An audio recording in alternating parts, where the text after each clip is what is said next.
Salam sehat, salam cerdas. Kita berjumpa lagi dalam pembelajaran kimia. Kali ini kita akan membahas tentang kesetimbangan kimia. Dan yang akan kita pelajari pada kesempatan kali ini adalah yang pertama, kesetimbangan kimia itu sendiri. Yang kedua, reaksi irreversibel dan reversibel. Yang ketiga, asas Le-Cutler. Dan yang keempat, faktor-faktor yang mempengaruhi kesetimbangan kimia. Yang pertama kita lihat kesetimbangan kimia. Kita lihat pengertian reaksi kesetimbangan ya. Kita perhatikan grafik berikut ini.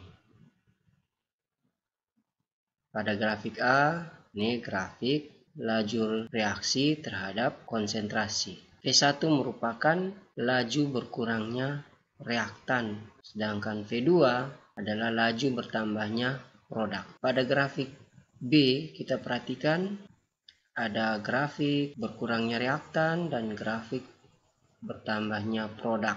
Nah, pada satu titik laju berkurangnya reaktan dan laju bertambahnya produk akan mempunyai kecepatan yang sama, dan pada saat V1 sama dengan V2, di titik itulah kita sebut dengan kesetimbangan kimia. Dari kedua grafik ini kita dapat mendefinisikan kesetimbangan kimia adalah kesetimbangan yang terjadi pada saat laju kecepatan reaksi bertambahnya produk sama dengan laju atau kecepatan berkurangnya reaktan. V1 sama dengan V2. Pada umumnya reaksi kimia merupakan reaksi kesetimbangan. Reaksi itu akan mencapai suatu kesetimbangan dinamis. Dalam kesetimbangan dinamis tidak terjadi perubahan secara makroskopis atau perubahan yang dapat dilihat atau diukur, tetapi perubahan mikroskopis tetap berlangsung secara kontinu. Untuk menyatakan suatu reaksi setimbang dituliskan dengan tanda panah bolak-balik. Yang kedua, reaksi irreversibel dan reversibel. Apa yang dimaksudkan dengan reaksi irreversibel dan reversibel? Yang pertama kita lihat reaksi irreversibel. Reaksi irreversibel atau reaksi satu arah adalah reaksi yang tidak dapat balik menjadi zat semula. Ciri-ciri reaksi satu arah adalah sebagai berikut. Yang pertama, antara reaksi dan hasil reaksi dihubungkan dengan satu arah anak panah. Yang kedua, reaksi berlangsung tuntas. Maksudnya, reaksi akan berhenti bila salah satu atau semua reaksi habis. Dan yang ketiga, zat hasil reaksi tidak dapat diubah kembali menjadi reaksinya. Contoh dalam reaksi kimia, HCl akus ditambah NaOH akus menghasilkan NaCl akus ditambah H2O liquid. Kita perhatikan NaCl akus jika ditambah dengan H2O liquid tidak bisa menghasilkan kembali HCl dan NaOH. Contoh dalam kehidupan sehari-hari, misalkan kayu kalau dibakar menjadi abu, apakah abu itu dapat berubah kembali menjadi kayu? Tentu tidak dapat ya. Selanjutnya kita perhatikan reaksi reversibel atau reaksi bolak-balik. Adalah reaksi di mana produknya dapat berubah lagi menjadi zat semula. Ciri-ciri reaksi bolak-balik adalah sebagai berikut. Yang pertama, antara reaksi dan hasil reaksi dihubungkan dengan dua arah anak panah. Yang kedua, reaksi ke kanan disebut reaksi maju, sedangkan reaksi yang ke kiri disebut reaksi balik. Contoh dalam reaksi kimia, N2 gas ditambah 3H2 gas menjadi 2NH3 gas. NH3 gas dapat terurai kembali menjadi N2 gas ditambah H2 gas. Jadi reaksi ini berjalan dua arah. Contoh dalam kehidupan sehari-hari, es dapat dicairkan menjadi air. Sebaliknya, air dapat dibekukan kembali menjadi es. Yang berikut kita lihat jenis-jenis kesetimbangan berdasarkan wujud zat tersebut. Jenis-jenis kesetimbangan berdasarkan wujud zat tersebut. Yang pertama, ada kesetimbangan homogen, dan yang kedua, kesetimbangan heterogen. Yang dimaksudkan dengan kesetimbangan homogen dan kesetimbangan heterogen seperti apa? Mari kita perhatikan bersama-sama ya. Yang pertama kita lihat kesetimbangan homogen. Homogen mempunyai arti serba sama, sehingga yang dimaksudkan dengan kesetimbangan homogen adalah kesetimbangan di mana reaktan maupun produk dalam fase yang sama atau satu fase. Contoh, fase gas 2Hi gas setimbang menjadi H2 gas ditambah I2 gas. 3H2 gas ditambah N2 gas setimbang menjadi 2 NH3 gas. Pada fase larutan, bukan fase cair ya, fase larutan, contohnya Fe3+ akus ditambah SCN- akus setimbang menjadi FeSCN2- akus. Jadi reaksi ini juga dapat berjalan dua arah. Contoh yang homogen kita lihat kelompok perempuan seperti pada gambar. Yang kedua, kesetimbangan heterogen. Heterogen mempunyai arti beraneka ragam, sehingga yang dimaksudkan dengan kesetimbangan heterogen adalah jika dalam kesetimbangan terdapat lebih dari satu jenis fase, baik pada reaktan maupun pada produknya. Contoh 2CaCO3 solid setimbang menjadi 2CaO solid ditambah 2CO2 gas. Di sini ada dua fase, yaitu padatan dan gas. Contoh yang kedua, Al2O3 solid setimbang menjadi 2Al solid ditambah 3/2O2 gas. Sama seperti pada contoh yang pertama, fasenya terdapat dua fase, yaitu fase padatan dan fase gas. Ini yang dimaksudkan dengan kesetimbangan heterogen. Contoh kelompok laki-laki dan perempuan. Ini merupakan kelompok heterogen ya. Selanjutnya, yang ketiga kita lihat asas Le-Cutler. Bila terhadap suatu kesetimbangan dilakukan satu tekanan atau aksi, maka sistem itu akan mengadakan reaksi yang cenderung mengurangi pengaruh reaksi tersebut. Dapat dirumuskan reaksi sama dengan min aksi. Asas Le-Cutler ini dicetuskan oleh Henri Le-Cutler yang hidup pada tahun 1850 sampai 1936. Yang keempat, faktor-faktor yang mempengaruhi kesetimbangan kimia. Ada konsentrasi, tekanan dan volume, suhu dan katalis. Kita lihat yang pertama, konsentrasi. Pada suhu tetap, perubahan konsentrasi zat dalam reaksi kesetimbangan akan menyebabkan pergeseran kesetimbangan untuk mempertahankan harga tetapan kesetimbangannya atau harga K. Contoh, NO gas ditambah NO2 gas setimbang menjadi N2O3 gas.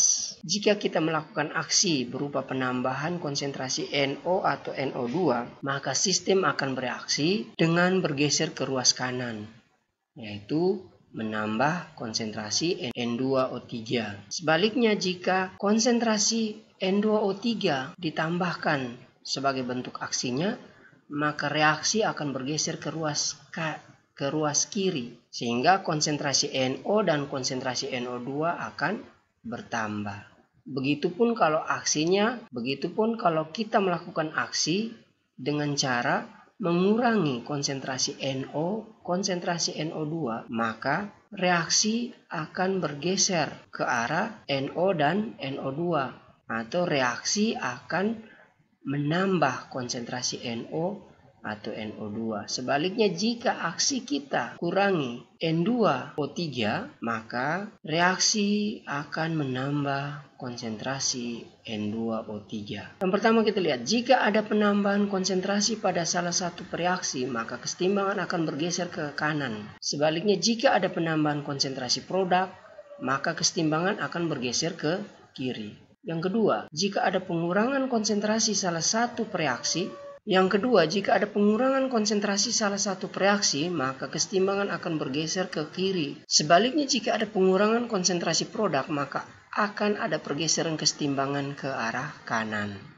Yang ketiga, jika ada pengurangan konsentrasi semua zat yang terlibat dalam reaksi, misalnya dengan pengenceran atau memperbesar volume, maka kesetimbangan akan bergeser ke arah yang jumlah molekulnya lebih banyak. Yang kedua, kita lihat tekanan dan volume. Perubahan tekanan dan volume hanya memberi pengaruh pada kesetimbangan reaksi yang melibatkan gas. Jika tekanan diperbesar dengan cara memperkecil volume, kesetimbangan akan bergeser ke arah yang jumlah koefisiennya terkecil. Sebaliknya, jika tekanan diperkecil dengan cara memperbesar volume, maka kesetimbangan akan bergeser ke arah yang jumlah koefisiennya lebih besar. Contoh, jika ada sistem kesetimbangan sebagai berikut. 2SO2 gas ditambah O2 gas timbang menjadi 2SO3 gas. K Ke arah manakah kesetimbangan bergeser jika tekanan diperbesar? Kita lihat jumlah koefisien di ruas kiri. Perhatikan yang di ruas kiri, koefisien SO2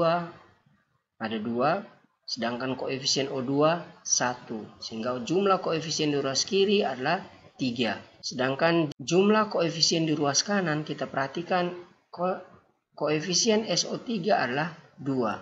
Sehingga jumlah koefisien di ruas kanan sama dengan 2.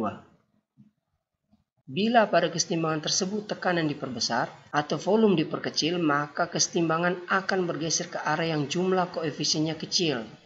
Ke kanan berarti konsentrasi SO3 bertambah. Yang ketiga kita lihat suhu. Hampir setiap tetapan kesetimbangan berubah oleh perubahan temperatur atau suhu. Yang pertama untuk reaksi endoterm yang delta H-nya bertanda positif. Ingat pada materi tentang termokimia. Yang pertama kita lihat peningkatan temperatur mengakibatkan kesetimbangan bergeser ke kanan ke arah zat hasil. Sebaliknya jika temperatur diturunkan akan mengakibatkan kesetimbangan bergeser ke kiri ke arah zat reaksi. Yang kedua untuk reaksi eksoterm yang delta H-nya bertanda negatif. Peningkatan temperatur mengakibatkan kesetimbangan bergeser ke kiri ke arah zat reaksi.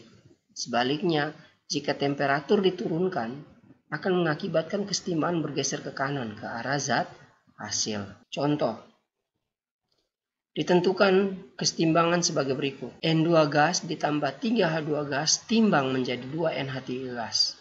Delta H-nya sama dengan min X kilojoule. Ke arah manakah kesetimbangan bergeser jika suhu diturunkan? Nah, perhatikan, ini merupakan reaksi eksoterm. Sehingga, jika pada reaksi eksoterm terjadi penurunan suhu, maka kesetimbangan akan bergeser ke kanan, yaitu ke arah produk, ke arah NH3. Selanjutnya kita perhatikan katalis. Katalis tidak mempengaruhi keadaan setimbang, tapi katalis hanya berperan untuk mempercepat tercapainya keadaan setimbang. Jadi ingat, fungsi katalis hanya untuk mempercepat tercapainya keadaan setimbang, tetapi tidak mempengaruhi kesetimbangan itu sendiri. Demikian pertemuan kita kali ini.